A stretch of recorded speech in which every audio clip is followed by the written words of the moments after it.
Сәлем балақай, бүгін біз 35-ші беттегі 61-ші жаттығуды орындаймыз. Ең алдымен жаттығудың берілгенімен танысып алайық. Мәтінге ат қой. Балақай, бізге мәтін берілген екен, ендеше оқып шығайық. Ағасы Мирас пен Әлімге алма үйлестірді. Мирас: рахмет. Ағасы: оқасы жоқ. Ал Әлім үндемеген қалпында тұра берді. Мирас: Әлім, сен неге рахмет айтпайсың? Әлім: ағам оқасы жоқ деді ғой.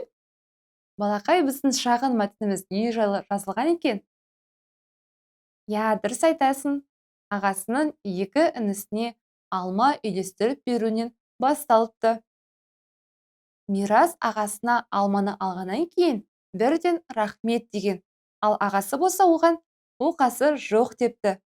Бұны естіп алған Әлім ешқандай үн қатпапты. Сол кезде Мирас: Әлім, сен неге рахмет айтпайсың десе, Әлімнің жауабы: ағамның өзі оқасы жоқ деді ғой депті. Сонымен балақай, бұл қысқа мәтінге тақырып қояйықшы. Қандай тақырып қойсақ болады? Жарайсың. Бауыр деген тақырыпты қойсақ болады. Келесі тапсырма. Оқасы жоқ деген қандай мағына береді? Балақай, оқасы жоқ деген сөздің қандай мағынасы бар, сен білесің бе?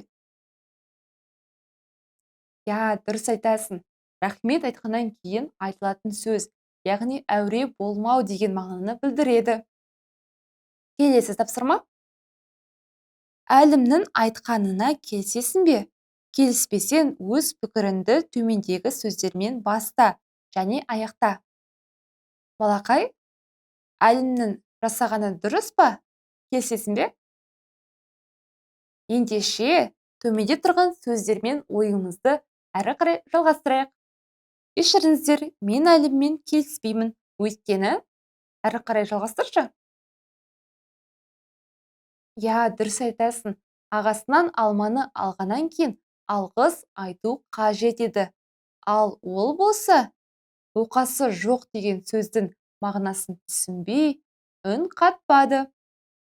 Ендеше дәптерімізге жазып алайық. Бірінші сөйлемнен бастап жаза ғой. Кешіріңіздер, мен Әліммен келіспеймін.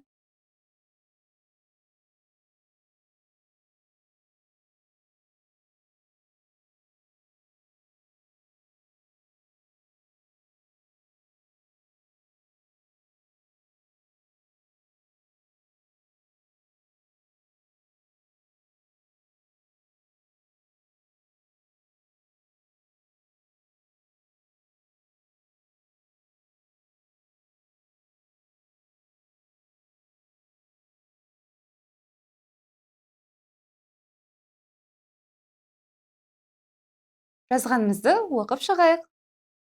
Кешіріңіздер, мен Әліммен келіспеймін. Өйткені алманы алғаннан кейін ағасына алғыс айту керек еді. Балақай, біз бүгінгі сабақтың барлық тапсырмаларын орындап шықтық.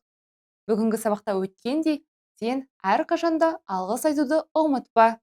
Бүгінгі сабағымыз аяқталды. Келесі сабақта кездескенше сау бол.